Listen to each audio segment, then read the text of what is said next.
Johnson III here with our morning meditation.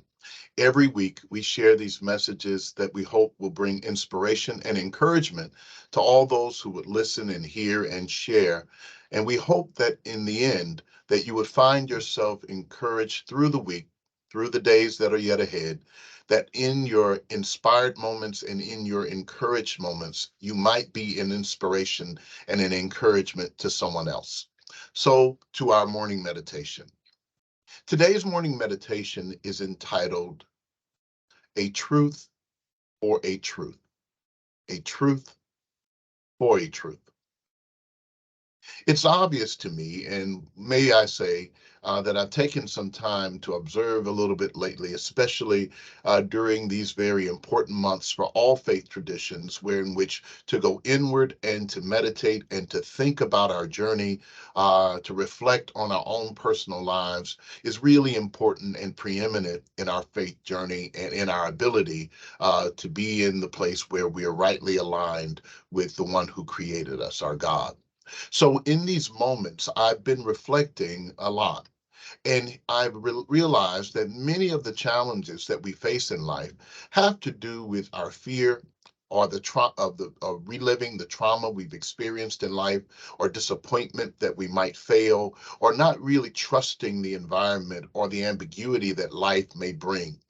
And often in doing so, we show up not as ourselves in the world, not with our friends, not as ourselves with our friends, or even with our family, our close loved ones, that there are many around us that really don't know the real us, that they are getting some representation of who we are, and vice versa. We are encountering people who are not showing up as they really are, and they really don't show up in the ways in which really reflect the desires of their heart or the real concerns they have in their mind. That it means that we all are moving through a world in a way that does not represent us fully. And so this morning's meditation is guided and directed toward offering some idea of having an exchange of being transparent with one another. In other words, to open with transparency invites openness and transparency. I wrote that in my notes over here. To open with transparency invites openness and transparency.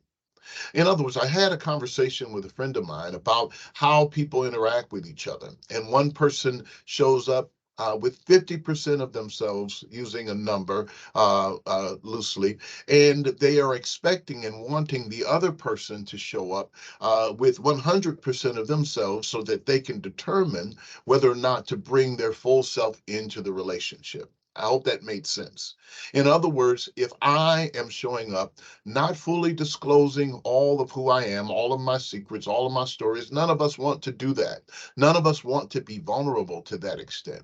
And I'm expecting the other person to show up, showing all of their colors and everything that they are in order to give me the courage or even the faith that I could show up in the way in which I can fully show up. Really, what happens is that no one shows up fully as they are. And everyone shows up as a representative or a presentation of what they believe is safe and okay, which means that the other person never really gets to know who they are. What a way to live, right? And so the challenge for us is to exchange a truth for a truth, to be in the place where we can really show up with one another, to be able to say and be who we are, say what we mean, say what we feel, honestly, respectfully, but to be clearly who we are as we show up in the world so that we will not show up fraudulently as someone else pretending to be someone else.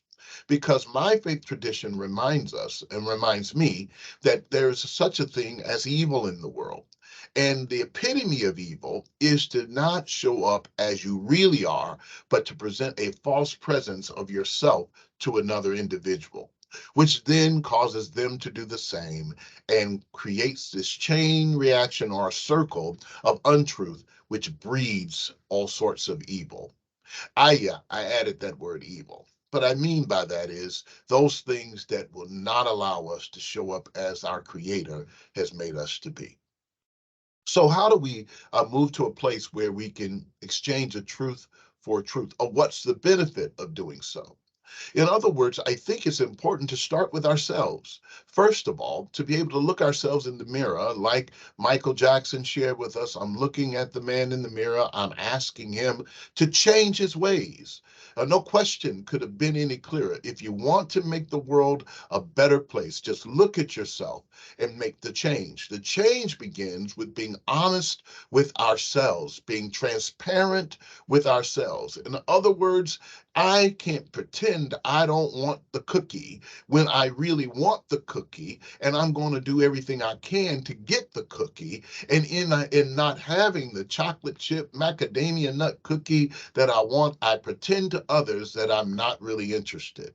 While at the same time, when no one is looking, I am desperately seeking a way to satisfy my craving for the cookie. I know, sounds really strange, but what I'm getting to is that there are things in our lives that we at least have to be honest with ourselves about. What is it that you really want? What is it that you're really after? What is it that you really desire? And once you're honest with it, it doesn't mean that what you want and what you are after or what you desire is the best thing for you or the best for everyone else. But at least you'll be honest with yourself about what your pursuits are, what your desires are, what your hunger is, and how to be able to manage that thing, whatever it may be. In our world, we have encouraged people to chase after things that we are not sure and they are not sure that they really do want. While they may find themselves denying themselves about things that they really want and pretending that they don't.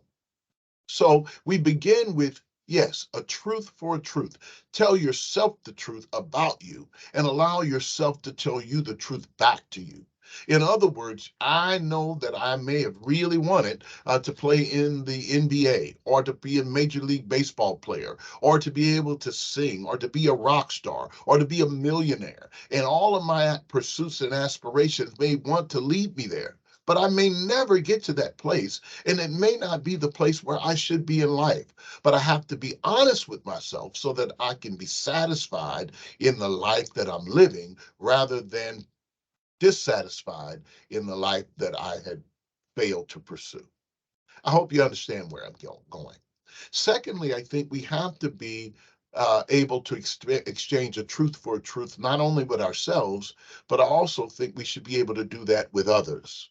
In other words, to open up to others about what we really want, to be transparent about who we really are, invites the other to show up about what they really want and to be transparent about who they really are.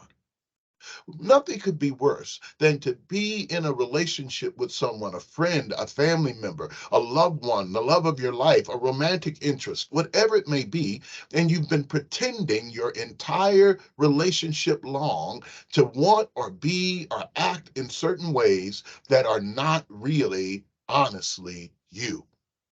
That, my friends, is the bedrock or the seat of deception. And what we have to do, what I believe we have to do, is to at least be honest with ourselves first, and then to be honest with others about who we are and what's really happening in our lives. In other words, it's important to share these stories and to be able to share the truth for a truth. Now, I know I'm not naive in the world. I am aware that when we lay out a truth for others, they may not give us truth back. They may not be honest with us. And sometimes that feels like betrayal. But I want to encourage you and remind you that in doing so, there's nothing wrong with you being honest with you and being honest with another person.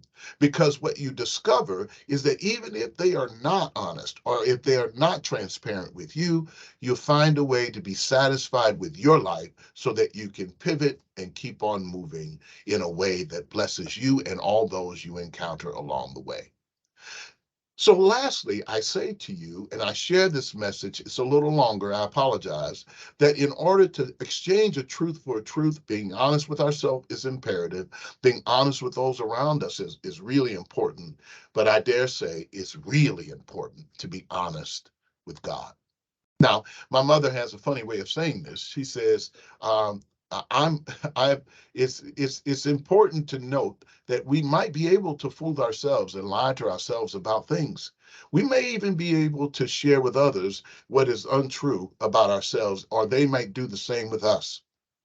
But it's something to be in a place where we are trying to do that with the one who created us. In other words, my mother would say it this way: I'm trickable. Yeah, I really am. I'm trickable. You can really trick me. I'm trickable. I trick myself. I may find myself tricking others. But one individual that you cannot trick is the one who created you, and that is God. So I'm inviting you to be able to share honestly with yourself, share honestly with others, but most importantly, share honestly with God. Because here's why. Because I firmly believe, I really do believe, that when we find ourselves unclear about who we are, we're not sure about what we want, and we're not sure about how to interact with other people, when we are honest with God, God will give us a glimpse of who we are destined to be and give us the ability to be honest with other people. In other words, I should have led with this one. That's what my kids would say. If you would lead with that, then we'd be okay. Then you start being honest with God, then being honest with yourself so that you can be honest with other people. In other words, a truth for a truth. What you give to God in truth, God will give you back in truth. What you give to others in truth, others hopefully will give back to you in truth. And what you give to yourself in truth, you'll get it back in truth. And in that, you'll discover you're able to pivot and to live your life fully right now. Well, I don't know if this message helps you. It did help me, and I want to encourage you to do that. Share it with others. Start with yourself. Look in the mirror and say, this is what this is. I'm appreciative of who I am, and I love who I am because truth begets love. When you're honest, you somehow learn how to love yourself, and when others are honest with you, you love them more for being honest. And God knows when you're honest with God, you'll discover that that relationship with God will grow. And you'll discover more about yourself than you ever imagined and than you ever thought you could love. And when others may not have loved you or cared to tell you the truth, and when you have not really loved yourself and cared to tell yourself the truth, when you're honest with God and God loves you, it changes everything. Thank you for this moment to share with you this meditation. I always remind you that these meditations are meant to be inspirational and meant to encourage. Sometimes they rub us a little rough, but it's the intention of that. But I also want to remind you that you are loved and you are appreciated and you're irreplaceable. Take this message with you. God bless you on your day. God bless you on your week. God bless you in your life. Have a great one. Bye-bye.